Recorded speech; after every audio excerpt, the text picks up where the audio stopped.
Thank you and welcome to the show this morning. The topic this morning is the African in the New World, and we're fortunate to have with us to talk about the African in the New World, Dr. AAl-Hadid. Dr. AAl-Hadid is the chairperson of the Africana Studies Department at Tennessee State University. And of course, Dr. AAl-Hadid, let me welcome you to the show this morning. Thank you for having me back, Dr. Haney. You know, Dr. AAl-Hadid, I think one of the most important topics that we can talk about dealing with the Africana Studies Department is to talk about the African in the New World. But before we get into that, let's have you to give us some information. You've been with us on a number of occasions, but still perhaps there are some people who might not know you. And so let's have you to give us some information about your background, your education, and some of the things that were significant in your life that eventually led you to the chairmanship of the Africana Studies Department at Tennessee State University. And in the meantime, you know, you can throw in some information about that department as you talk about that kind of information. And then we'll talk about the African in the New World and the related topics. Yes, I'll start with the fact that I was born in Montgomery, Alabama, which is the cradle of the Confederacy. I grew up there, went to George Washington Carver High School, and I finished Alabama State University with a double major in sociology and psychology. While at Alabama State University and also at Carver, participated in the Montgomery bus boycott in 1955 and also in the Selma and Montgomery March in 1965. After graduating from Alabama State, I went out to the West Coast and I enrolled at the University of California in Santa Barbara in graduate school, where I received my doctorate degree there in sociology and a master's degree in educational psychology.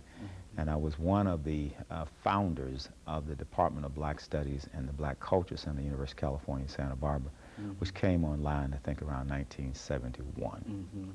And then I left there and came to Nashville, where I've been on the faculty at Tennessee State since 1973.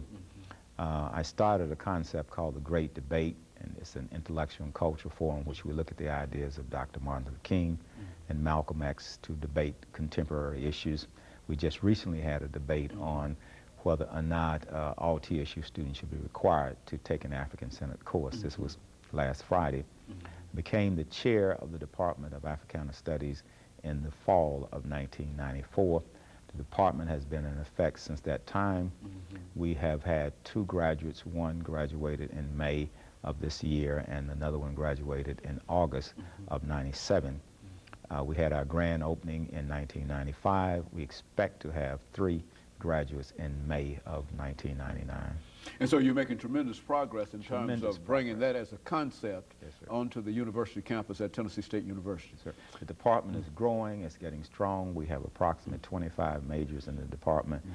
As I said, we're going to graduate 3 in May, and then in August we'll graduate another 3, and then possibly another 2 in December.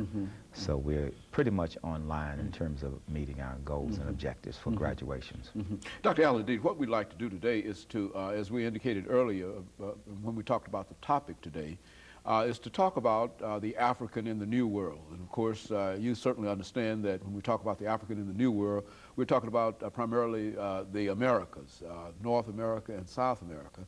But very few people tend to connect the existence of Africans in South America with the existence of Africans in North America.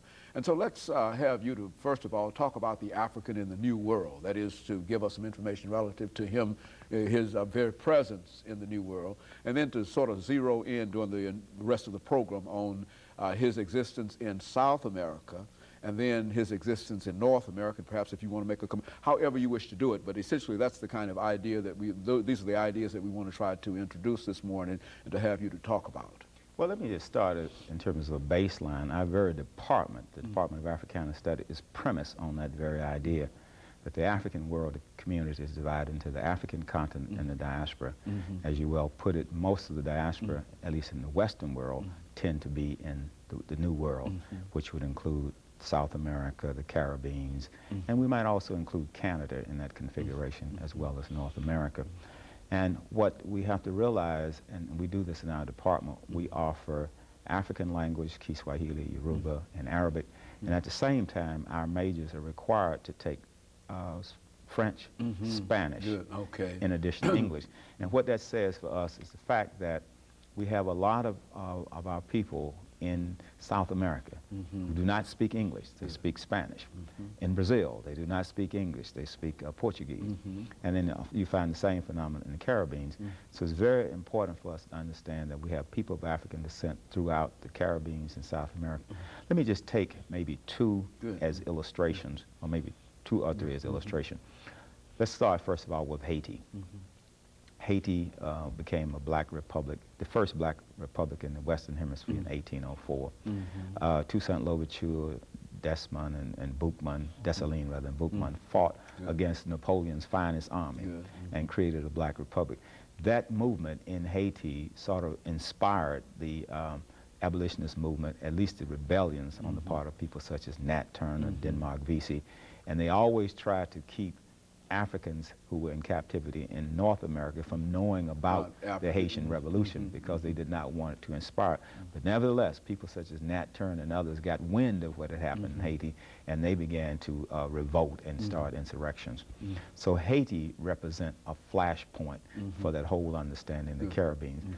Another country that we should also know, in Haiti, they speak Creole and French because there was the last colonizer were the French. At first, they were colonized by the Spanish, and then the French came in and colonized Haiti. Jamaica is also very important. Jamaica is important because of the Maroons. These were the brothers and sisters that got off the ships and ran into the mountains and established African cultures there after they escaped from the plantation. In fact, many of them didn't even work on the plantations, and some escaped and went into the mountains. And then we also know Jamaica from the emergence of Marcus Garvey, who came to this country at the turn of the century, and the age of Garvey was after the age of Washington, which ended around 1915, and then Garvey sort of took over from that point, went primarily through the 1920s.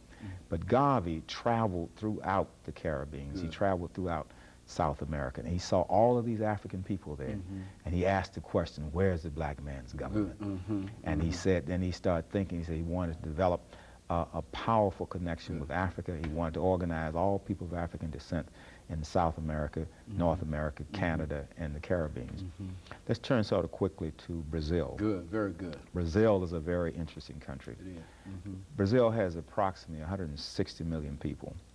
Now, it's somewhat difficult to go into Brazil. In fact, if you look in the almanac and look under Brazil and look at the ethnic groups, you'll find that you only have Brazil, 6% of Brazilians self-identify as Africans. A lot of them see themselves as mestizos, as mulattoes, because in Brazil, there's a whole different configuration. They'd like for people to believe that they do not have a democracy based on race.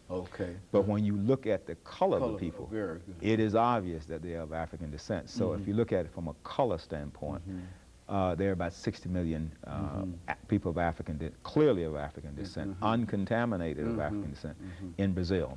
In spite of what they might, how they might describe themselves as sister takers. Exactly, because the Portuguese had an assimilationist policy. It was okay to marry a Portuguese, and they had a different, and also had the Catholic Church was involved. But in the English-speaking countries, they practice strict segregation. So people in Jamaica and North America and Trinidad were not able to assimilate into the culture the way they did in places such as Brazil under the Portuguese. So that's why a lot of the people there in Brazil think of themselves more as Portuguese than they think of themselves as even indigenous Indians or Africans because of that strong identification with Portugal. And you will find the same phenomenon in a lot of the Spanish-speaking areas when they too were allowed to assimilate into the Spanish culture. So it's somewhat different from those of us that are in what we call Anglophone, or the English-speaking part of the world. The Francophones and those who speak Portuguese and Spanish have a whole different idea about their identity because they were allowed to assimilate. And let me interrupt here, Dr. Al-Hadid, and to break for this commercial break, and we'll be back with you following this short commercial break. The chairperson